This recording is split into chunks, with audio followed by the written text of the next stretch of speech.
Yogesh sir, मेरा सवाल थोड़ा इससे अलग है। दो वजह ही हो सकती है संदिग्ध परिस्थितियों में अगर बिजनेसमैन मैग्नोव की मौत हुई है तो या तो पुतिन से जो उनकी जो तनातनी चल रही थी, जो खबरें हम दिखा रहे हैं, एक ये भी वजह हो सकती है। दूसरा वजह ये भी कि रूस पर तमाम तरह के इकोनॉमिकल जो सैंक्शन लगे हैं वो हमने देखे हैं, और ऐसी भी खबरें कई बार सामने आई कि जो रशियन बिजनेसमैन है उन्होंने पुतिन से बात की, सलाह दी कि ये वॉर की जिद छोड़ दे। वो क्या फाइनेंशियल क्राइसिस की वजह से हताश निराश होकर के भी ये वजह हो सकती है मैग्नोव की मौत की?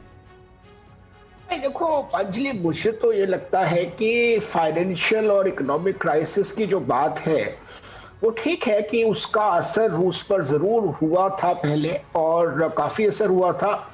लेकिन जो एक्सपेक्टेशन थी कि रूस की इकोनॉमी बिल्कुल टैंक कर जाएगी, बिल्कुल गिर जाएगी, वैसा तो नहीं हुआ। तो मुझे तो जो इनकी मौत लगती है वो ज्यादा इस तरह की लगती है कि जो राष्ट्रपति पुतिन है वो कोई भी क्रिटिसिज्म जो है, कोई भी उनके खिलाफ आवाज जो है, खास तौर से इंपॉर्टेंट सोर्स से, उसको दबाना चाह रहे हैं। जी। वो नहीं चाह रहे हैं कि कोई भी क्रिटिसिज्म जो है फैले और ये लड़ाई जो है रूस के अंदर अनपॉपुलर हो जाए। जी योगेश जी, माफ कीजिएगा, आपको बीच में रोक रही हूँ सर, ये डिटेल आप जरूर दीजिएगा, शेयर करिएगा, लेकिन इस बीच एक बड़ी खबर आ रही है, उसका रुख करना पड़ रहा है हमें। फेक न्यूज के आरोप में 100 रूसी नागरिकों को जेल की सजा हुई है।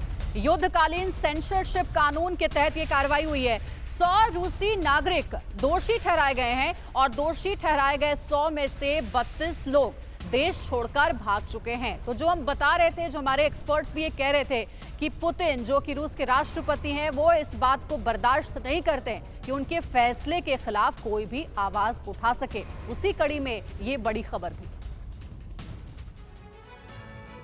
और क्या है पूरा मामला, ये आपको समझाने की कोशिश करते हैं। फेक न्यूज के दोषी जो 100 ऐसे रूसी लोग हैं जिनको जेल में डालने की कोशिश की गई है, पूरा मामला आपको बताने की कोशिश करते हैं।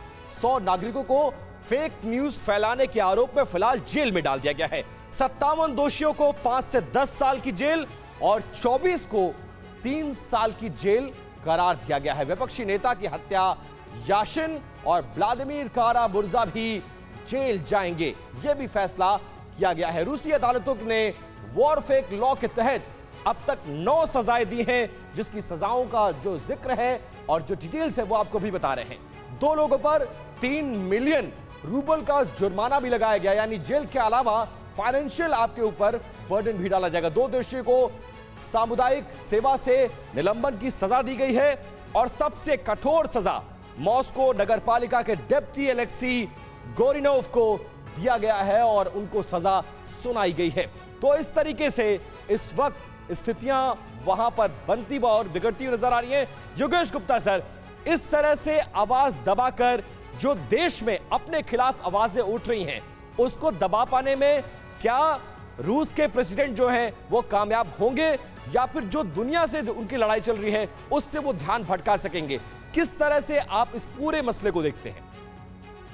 कि ये जो कम्युनिस्ट मुल्क है, इनमें जो डिसिडेंट यानी रेजीम के खिलाफ जो लोग कहते हैं, उनकी आवाज को दबाया तो जाता है, और काफी हद तक जो है दबाने में ये लोग सफल भी हो जाते हैं। लेकिन ये है कि भाई आजकल ग्लोबली कनेक्टेड वर्ल्ड है, तो इसके लोगों को पता तो चल ही जाता है कि क्या हो रहा है। लेकिन पूरी कोशिश कर रहे हैं रूस में, और चाइना में भी ऐसा ही होता है कि इस तरह की आवाज को दबाया जाता है, क्योंकि वहां पर ये जो है, ये कोई पॉपुलर रेजिम्स तो है नहीं, ये तो सब अनपॉपुलर इम्पोज्ड की हुई रेजिम्स है। अगर ज्यादा इनके खिलाफ रिजेंटमेंट बढ़ जाएगा तो इन लोगों का पावर में रहना मुश्किल हो जाएगा। लेकिन सर, एक तरफ लोगों की जो बड़े उद्योगपति हैं जो पुतिन के खिलाफ सिर उठाएंगे, सच बोलने की कोशिश करेंगे, या फिर कॉमनली अपनी बात रखने की कोशिश करेंगे, या तो उनकी हत्या कर दी जाती है या फिर आत्महत्या उसको दिखा दिया जाता है। और दूसरा, जो इस तरह से जो र्यूमर कह लें, न्यूज कह लें, किसी भी तरह के लोगों को अवेयर करने की कोशिश करें, उनको इस तरह से सजा देकर किस तरह की कोशिश है ये अपने मुल्क में? खासकर पुतिन को एज ए डिक्टेटर देखा जाता है पूरी दुनिया में, इसमें किसी को संशय नहीं है। लेकिन इस तरीके से सजाएं देकर, आत्महत्याएं हत्याएं कर ये देश किस तरफ जा रहा है? क्या मैसेज पूरी दुनिया में जाता है इससे? आप मेरे से पूछ रहे हैं? जी योगेश, मैसेज तो देखिए इसका यही है कि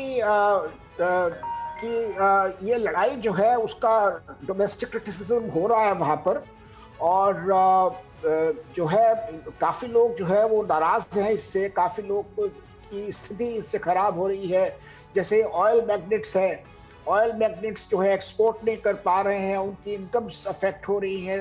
लड़ाई से जो है तमाम लोगों को दिक्कत पेश आ रही है, तब सैंक्शंस लगी हुई हैं, तो लोग नाखुश तो है इससे, लेकिन ये है कि पुतिन जो है वो बात सुनने को तैयार नहीं है। वो चाहते हैं कि लड़ाई चले अभी। बिल्कुल, ये बड़ी विचित्र स्थिति है।